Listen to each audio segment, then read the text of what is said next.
Bonjour à tous et bienvenue sur les astuces de Margot. Aujourd'hui on se retrouve avec une nouvelle vidéo spéciale astuces cheveux et en particulier les 5 astuces indispensables à connaître si vous voulez avoir des cheveux en bonne santé, qui soient brillants et souples. Si jamais vous ne me connaissez pas, je m'appelle Margot, j'ai eu les cheveux très courts, je les ai eus ici pendant très longtemps et puis un jour j'ai décidé de les laisser pousser et aujourd'hui ils m'arrivent à la taille. Ils sont en très bonne santé mais pour ça, il y a tout un tas de choses à savoir et à mettre en place que j'ai appris à la dure. J'ai traversé pas mal d'épreuves avec mes cheveux et aujourd'hui je vais vous transmettre toutes les choses à connaître pour pouvoir avoir des cheveux en bonne santé, brillants et souples. Et si vous voulez les faire pousser, ça vous concernera aussi forcément, puisque je suis passée par là. Dans cette vidéo, je vais vous parler de pas mal de choses différentes, puisqu'il y a des choses qu'on peut faire aussi bien de façon ponctuelle que de façon quotidienne. Il y a des choses aussi qu'on peut faire avant, pendant ou après un lavage. Donc on va aborder ces différents points-là. Je vais en profiter aussi pour vous mentionner et vous présenter les produits que j'aime et que j'adore et que j'utilise depuis des années. Si jamais cette vidéo vous intéresse s'il vous plaît, n'hésitez pas à vous abonner à ma chaîne, à activer la cloche, à déjà mettre un petit pouce, comme ça vous l'oublierez pas. Et moi je vous retrouve tout de suite avec les 5 astuces à connaître.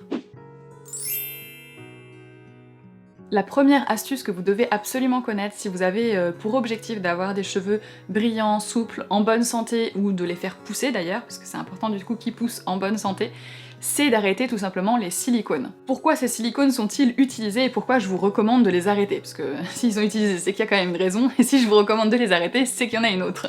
Ils sont très utilisés notamment sur les cheveux, tout simplement parce qu'ils donnent un effet très brillant et ils gainent le cheveu. Ça fait comme si vous aviez une petite couche de vernis à ongles transparent sur vos longueurs, donc forcément vos cheveux sont brillants, ils ont l'air en très bonne santé. Malheureusement, ce n'est pas le cas. En fait, c'est vraiment purement esthétique, ça donne l'impression que vos cheveux sont en bonne santé et brillants. En dessous de cette petite couche de silicone, vos cheveux vont se dessécher au fur et à mesure, ils vont devenir tout secs, ternes et cassants. Ce qui fait que généralement, quand on arrête les silicones, parce que justement on veut avoir une meilleure qualité de cheveux et qu'ils soient en bonne santé, on passe par une phase assez désagréable qui dure 3 à 6 mois, où vos cheveux ne ressemblent plus à grand chose. Au bout de ces 3 à 6 mois, à force d'en prendre soin, ils vont vraiment devenir à nouveau plus beaux, et surtout ils vont pouvoir pousser en bonne santé, ce qui fait que tout ce qui sortira entre guillemets de votre tête au fur et à mesure, à partir du moment où vous aurez arrêté les silicones, sera de bien meilleure qualité, et vous verrez vraiment la différence dans le temps. Pour arrêter les silicones, aujourd'hui c'est pas si compliqué que ça, alors rien ne remplace une vigilance extrême et la lecture, le décryptage de la liste des ingrédients des produits que vous avez dans votre salle de bain, évidemment.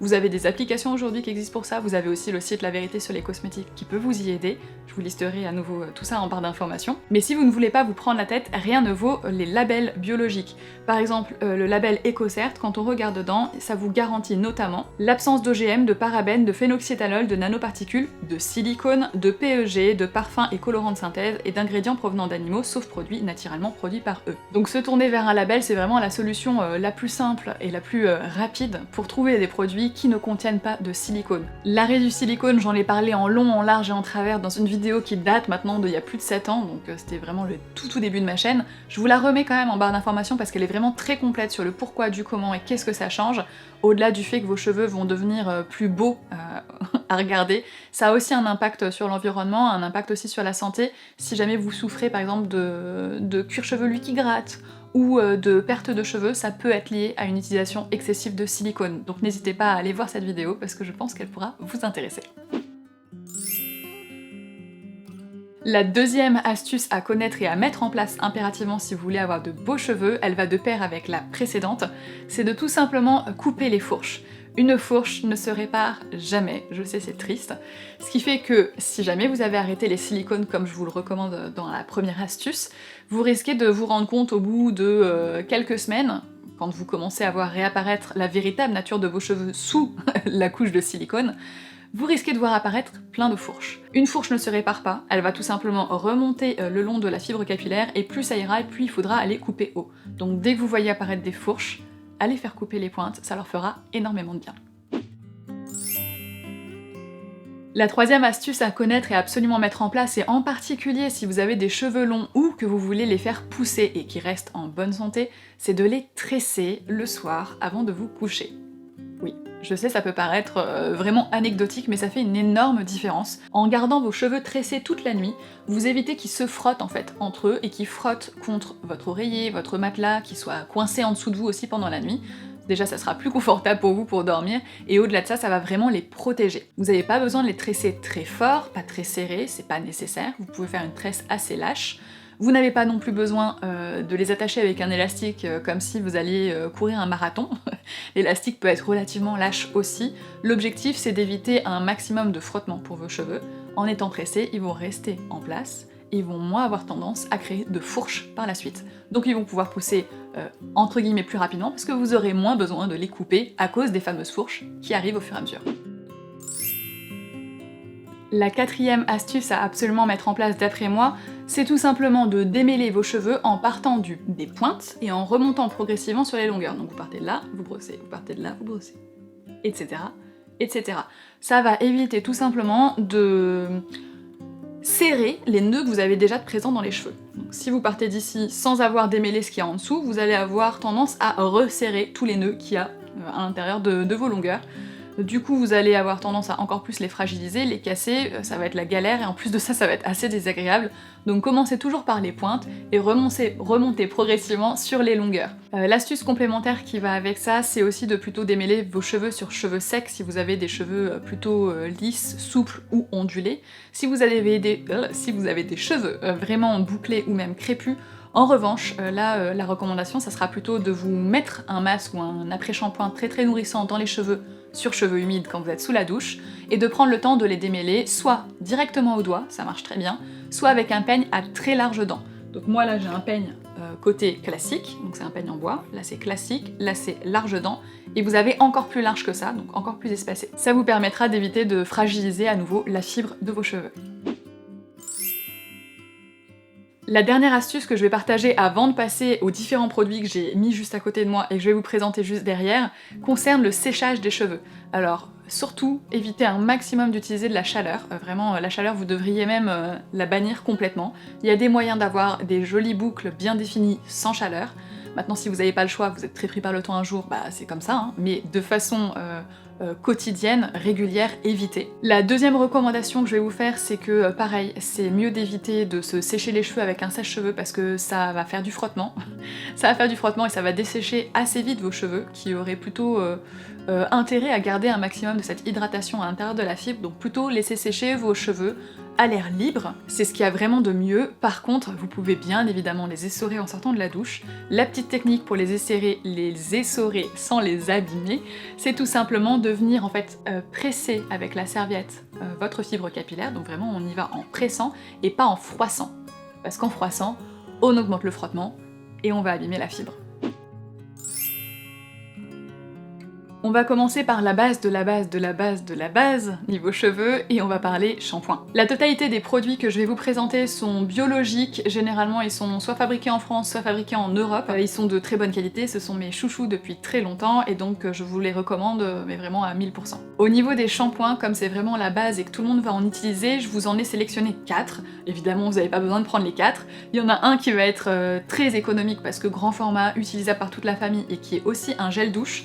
C'est tout simplement celui-là, le gel lavant hypoallergénique de chez Mademoiselle Bio. Là c'est l'énorme bidon qui fait 950 ml, donc quasiment 1 litre, hein, qui est donc très économique, qui est utilisable par tout le monde, flacon pompe, super pratique. Il existe aussi, si jamais vous vous posez la question, en version plus petite, donc moi j'ai les deux, j'aurais plutôt tendance à emmener celui-là du coup en voyage. Une chose importante à savoir, c'est que je vous dis qu'il est donc utilisable sur corps et cheveux, mais il est aussi hypoallergénique et ok pour les peaux qui sont sensibles et réactives. C'est d'ailleurs un produit que vous pouvez utiliser, c'est marqué hein, adulte et bébé, donc vraiment produit hyper doux. Et en fait moi c'est un shampoing liquide que j'utilise pour rincer tout ce qui est bain d'huile. On va en parler après, mais un bain d'huile, vous avez vraiment besoin à mon sens d'un shampoing qui est plutôt liquide. Le deuxième shampoing toujours liquide que je vous recommande, c'est un de mes grands favoris de tous les temps, c'est celui de la marque Kadi, c'est le shampoing ayurvédique à base d'amla. Alors Kesako, hein, si vous avez jamais entendu amla ayurvédique, vous vous dites vraiment je ne comprends rien de cette vidéo. Un shampoing ayurvédique ou un soin ayurvédique, c'est à base de poudre de plante. Donc littéralement ça veut dire ça, hein, il y a de la poudre de plante à l'intérieur de mon shampoing. C'est un shampoing du coup qui est très sombre, quand vous le mettez dans la main ça peut être un petit peu perturbant, vraiment on est sur un shampoing qui est marron foncé, hein. Voilà, qui est hyper efficace pour donner brillance et volume, parce que l'amla, qui est donc une plante, est très riche en vitamine C. Donc vos cheveux, ils sont... vraiment, vous sentez que ça leur a fait du bien. L'avantage d'utiliser ce genre de shampoing-là, qui est forcément un peu plus onéreux, c'est tout simplement que ça vous permet d'espacer tout ce qui va être soins ayurvédiques ou bain d'huile dans le temps. Donc ça vous permet d'avoir des mini-soins ponctuels mais réguliers. L'odeur de ce shampoing, moi je trouve qu'elle est à tomber. Maintenant c'est une odeur qui est complètement naturelle, c'est l'odeur de l'amla. Moi j'adore. Maintenant, si vous n'avez pas l'habitude des produits qui ont vraiment des odeurs très très naturelles et de plantes, peut-être que ça va vous étonner, mais essayez-le. En vrai, moi je trouve que c'est un délice. Hein. Comme ce shampoing-là est un peu plus cher, j'évite de l'utiliser pour rincer justement tout ce qui est bain d'huile et soins ayurvédiques. C'est pour ça que j'ai ce shampoing-là, derrière, qui est beaucoup plus économique et très efficace pour rincer ce genre de produit. Si vous êtes adepte de zéro déchet, ne vous inquiétez pas, j'ai aussi 2 shampoings à vous recommander. Oui, 2. Ce sont mes 2 favoris de ces derniers temps. C'est de là. Ici, c'est un shampoing de la marque L'Amazona, celui à base de coco et de vanille qui sent extrêmement bon, qui est plutôt très doux pour les cheveux et qui va avoir plus tendance à les démêler et les nourrir un petit peu en même temps que vous faites le shampoing. J'ai aussi eu pendant très longtemps celui au pain sylvestre qui est top également, mais qui a plus un effet vraiment décapant. Enfin décapant dans le sens où vous allez avoir les cheveux hyper propres, quoi, qui crissent. Moi mes cheveux maintenant j'aime bien avoir plutôt la sensation qu'ils ont eu un petit soin au passage. L'avantage de ces shampoings solides, c'est qu'ils sont très compacts et plutôt économiques. Un pain comme ça vous durera minimum 6 mois. Moi, mon précédent, qui était donc au pain sylvestre, il m'a duré 1 an. Donc vraiment, si vous cherchez quelque chose qui soit économique, mais qui reste clean, naturel, qui soit pratique à utiliser et à emmener, le shampoing solide est votre meilleur ami. Vous l'utilisez en le passant sous l'eau, donc vous êtes sous la douche, vous le prenez, vous faites mousser dans vos mains et vous appliquez la mousse sur votre cuir chevelu. Personnellement, quand je suis à l'arrache et que vraiment j'ai envie que ça mousse vite et bien, je prends directement mon petit pain et je le frotte comme ça sur le cuir chevelu. C'est une astuce d'ailleurs à connaître que j'ai pas pensé à mettre précédemment, donc astuce numéro 6. Appliquez votre shampoing uniquement sur les racines, ça sert vraiment pas à grand chose de le mettre sur les longueurs, ça va être rincé de toute façon, nettoyé grâce au rinçage, ça va entraîner en fait le shampoing sur vos longueurs. Appliquer le shampoing sur les longueurs, c'est le meilleur moyen en fait pour les fragiliser parce que du coup on a tendance à frotter et donc comme je vous ai expliqué précédemment, frottement, ça finit par abîmer les cheveux. Hein. Et en particulier, plus vous allez sur des pointes et plus ce sont des cheveux qui ont vécu des lavages, des brossages et donc qui ont tendance à être déjà fragilisés. Le Sweetie, c'est un shampoing solide, j'ai gardé la boîte pour pouvoir vraiment tout vous lire. C'est un shampoing spécial cheveux longs ou colorés, il est vraiment très doux, il mousse plutôt bien, on n'est pas du tout sur la même forme. Ce shampoing là, je vous lis carrément la description, hein. Il est à base d'huile de coco qui nourrit et régénère les cheveux déshydratés, tandis que la poudre de riz lisse et gaine les cheveux jusqu'au point de facilitant leur démêlage. L'huile essentielle de petits grains bigaradiers, connue pour renforcer la brillance des cheveux, vient par faire notre formule. Et eux, ce qu'ils annoncent sur la boîte, c'est qu'un shampoing comme ça, c'est égal à 2 flacons classiques de shampoing. Donc vraiment, à nouveau, très compact. Dans les produits qu'on utilise assez régulièrement et que vous avez aussi, a priori, dans votre salle de bain, il y a l'après-shampoing. Aujourd'hui, je vais vous en recommander 2, un liquide et un solide. Oui, ça existe. Pour être totalement honnête avec vous, l'après-shampoing aujourd'hui, c'est plus devenu quelque chose que je fais pour parfaire ma chevelure, plutôt que quelque chose que je fais au quotidien pour vraiment l'entretenir. Donc il y a différentes écoles, il y a des personnes qui vont faire un après-shampoing systématiquement après chaque shampoing. Personnellement, je le fais quand vraiment j'ai envie que mes cheveux ils soient canonissimes. Mais je l'utilise pas forcément au quotidien. Par contre, quand j'en utilise un, généralement, on est donc soit sur le Sentifolia, baume après-shampoing qui est à base de framboise, donc extrait de framboise et protéines d'amande douce qui démêle et nourrit sans alourdir, et je valide le sans alourdir, quand on a des cheveux fins c'est quand même quelque chose d'important. Ça je l'applique entièrement sur mes longueurs, donc vraiment à partir du dessous de l'oreille je considère que c'est une longueur, tout simplement. Donc j'applique sur tout ça. L'autre produit après-shampoing que j'utilise depuis quelques temps déjà, donc il a plus exactement la forme d'origine, mais vous voyez encore un petit peu le genre qu'il avait à la base, c'est un après-shampoing de la marque L'Amazona, donc qui est un des shampoings que je vous ai présenté précédemment. Donc il est solide, il sent divinement bon, ce truc là, on a envie de croquer dedans en vrai. Si je savais pas que c'était un après-shampoing, je me dirais tiens, peut-être un dessert. Ça sent vraiment très très bon, il est pour tout type de cheveux, aux douces notes vanillées, donc je pense que c'est pour ça que ça me fait penser à des desserts. Toujours vegan, toujours fait main en France, toujours biologique, toujours slow cosmétique. Personnellement, je l'applique toujours directement avec l'après-shampoing solide. Vraiment, je prends ma longueur comme ça, je tire et je fais... Je l'applique directement en contact. Je malaxe doucement, je frotte pas, hein. Je fais rentrer en fait le produit dans la fibre. J'attends un petit peu, généralement j'en profite pour me nettoyer le visage ou me gommer le corps, et ensuite je rince, et les cheveux sont nickel, et ils sentent très bon. On va passer maintenant aux masques pour les cheveux. Et ben les masques pour les cheveux, bizarrement, c'est un des trucs que j'utilise le moins aujourd'hui. À l'exception, notable quand même, du masque Nutrition Intense de Mademoiselle Bio, qui est à base d'acide hyaluronique. Si vous me connaissez, vous commencez à savoir que l'acide hyaluronique c'est un petit peu mon dada. J'en mets tout le temps, partout, dans mes produits pour le corps, dans mes produits pour le visage, et même dans mes produits pour les cheveux. L'acide hyaluronique, ça aide vraiment en fait à garder l'hydratation à l'intérieur de la fibre capillaire. Il sent vraiment très bon, pareil, je crois que j'aime bien les odeurs qui sont gourmandes en fait. Il est indiqué pour les cheveux très secs et abîmés, il est à base de jojoba, d'avocat et d'acide hyaluronique. Ça permet de venir nourrir et hydrater la fibre jusqu'au bout des pointes sans trop alourdir. Moi c'est un produit que j'utilise de temps en temps après mon shampoing / après shampoing, mais j'ai une autre façon de l'utiliser qui peut-être va vous intéresser aussi, pour tous ceux qui ont la flemme de préparer des bains d'huile, des masques ayurvédiques et compagnie. Ce masque-là, je l'utilise parfois le soir avant d'aller me coucher. Je viens mouiller en fait mes longueurs, je l'applique comme si j'étais en fait sous la douche, j'attends un petit peu que ça sèche, je tresse et je dors avec, et le lendemain matin, je viens rincer mes cheveux pendant un shampoing classique, et ils sont nickel. Ça évite d'avoir à attendre pendant 3 plombes sous la douche, enfin pendant 3 plombes, pendant 5-10 minutes sous la douche comme ça, à trouver un truc à faire en attendant.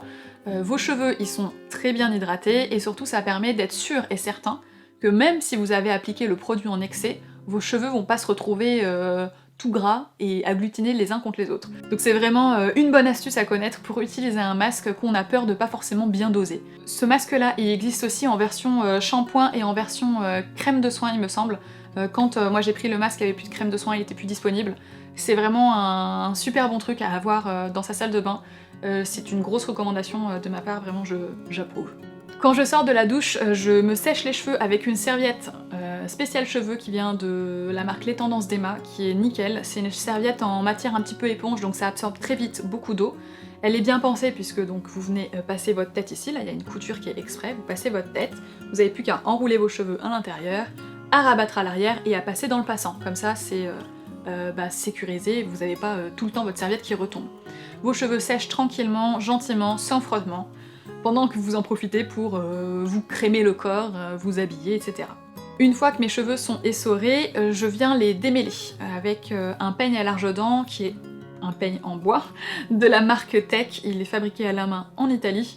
J'utilise la partie avec les dents vraiment plus larges, donc là vous voyez il y a les dents un peu plus serrées et là des dents assez larges, il y a encore plus larges qui existent. Si en revanche j'avais pas les cheveux humides, j'utilise une petite brosse comme ça qui est assez fine de la marque Toujours Tech, toujours en bois. Les picots sont arrondis au bout, c'est super agréable parce que du coup ça masse le cuir chevelu, ça permet de venir démêler et d'activer la circulation sanguine en même temps puisque donc on masse le cuir chevelu et on démêle les longueurs. Je commence à nouveau toujours des pointes et je remonte progressivement sur la totalité de la longueur du cheveu. Je le répète mais c'est vraiment important. Quand je sors de la douche, mes cheveux sont essorés, ils sont démêlés, il y a un truc que je fais toujours, et ça c'est vraiment une habitude que j'ai pris depuis je dirais 1 an et demi, 2 ans, c'est que je mets systématiquement sur mes cheveux encore humides, donc ils sont plus juste trempés, ils sont juste humides, je mets du gel d'aloe vera. Alors j'en ai eu plein, des différents. Là, en ce moment, celui que j'utilise, parce que lui je l'ai fini, c'est celui de Mademoiselle Bio, donc le gel pur aloe vera. C'est un grand flacon pompe, il est vraiment très pratique à utiliser. Donc là c'est la marque Akan, Promesse d'Éden, gelée infusion hydratante, qu'on peut utiliser aussi bien sur le visage que sur le corps, que sur les cheveux. Et celle-là, la mienne, là, ça y est, elle est finie. C'était vraiment un très bon produit qui sent très très bon, puisque donc comme le nom l'indique, Akan c'est une pomme, donc il y avait une petite odeur de pomme qui était sympa. Le gel d'aloe vera, j'en prends, je dirais, 1 à 2 pompes, j'ai les cheveux très longs. 1 à 2 pompes, vraiment je l'applique sur mes mains, avant, arrière, je fais en sorte de vraiment le répartir entièrement, et après j'utilise mes doigts pour passer en fait à l'intérieur de mes cheveux et en appliquer un maximum partout. L'aloe vera, pareil, ça aide à gorger d'hydratation votre fibre. Ça permet aussi d'avoir un petit effet gel. Donc si vous voulez vous boucler les cheveux naturellement, que vous vous êtes douché la veille au soir, vous essorez vos cheveux, vous mettez du gel d'aloe vera, vous tressez un peu serré cette fois, vous dormez dessus et le lendemain matin vous allez avoir de jolies ondulations quand vous allez retirer l'élastique. Au-delà de ça, hein, le gel d'aloe vera c'est utile pour plein de choses, hein, coupures, brûlures, coups de soleil, vraiment un bon basique à avoir dans sa salle de bain. Si mes cheveux sont propres, secs et que j'ai pas besoin de les laver ce jour-là mais que je veux leur redonner quand même un petit truc un peu glamour, tu vois, leur redonner un peu de nutrition et d'hydratation, J'utilise une crème hydratante spéciale cheveux, oui ça existe. Là c'est celle de la marque De Moss, je pense que ça se dit comme ça parce que c'est une marque parisienne, donc De Moss. La crème de jour, qui est vraiment très bien. Elle a une odeur qui est relativement douce et qui est pas trop prenante. C'est un flacon pompe, donc là je vous le fais devant vous. Je prends 3 pompes, je referme bien. Je mets le produit sur la totalité de la main, c'est toujours ce que je fais, et un petit peu entre les doigts. Et ensuite je viens balayer mes longueurs. Alors si vous avez des boucles et que vous voulez pas les casser, vous faites l'inverse en fait, au lieu de partir... Vous voyez juste la brillance déjà que ça a donné? C'est un truc de malade. Vous partez du bas, vous remontez la fibre et vous crunchez. Donc vous venez presser en fait la fibre capillaire. Je pense que vous voyez vraiment la différence avec le clip juste avant, où ils étaient un peu plus moussus. Un produit que vous pouvez utiliser pour protéger vos cheveux du sel, du chlore et du soleil, et que je regrette de pas connaître depuis plus longtemps parce que ça m'aurait été bien utile et bien simplifié la vie, c'est la brume pour cheveux protection et éclat de la marque Acorel. Acorel c'est une super marque, moi j'ai plein d'autres produits de chez eux. Et donc ça c'est vraiment très bien pour protéger vos cheveux. C'est marqué hein, sur la bouteille, anti-UV, anti-chlore et anti-sel. Donc si vous êtes souvent exposé au soleil, si vous allez régulièrement à la piscine ou si vous êtes en vacances à la mer, ça vous aidera à protéger vos cheveux des agressions et éviter que justement ils finissent tout secs et très mal en point. Ce produit-là, il est très utile parce que c'est un bon équilibre en fait. Vous avez vraiment une partie qui est plutôt aqueuse et une partie huileuse qui va venir donc elle nourrir et protéger et elle réhydrater la fibre. Ça vous permet d'avoir des cheveux qui sont protégés mais sans être gras de ouf. Moi avant ce que je faisais, avant de découvrir ce produit là, c'est pour ça que je vous dis que j'aurais bien aimé le connaître plus tôt, c'est que j'utilisais tout simplement de l'huile de coco. Alors c'est pareil, un énorme basique à avoir dans sa salle de bain.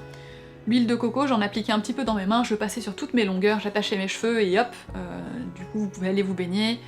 Mais par contre vous avez vraiment les cheveux gras quoi, ça se voit.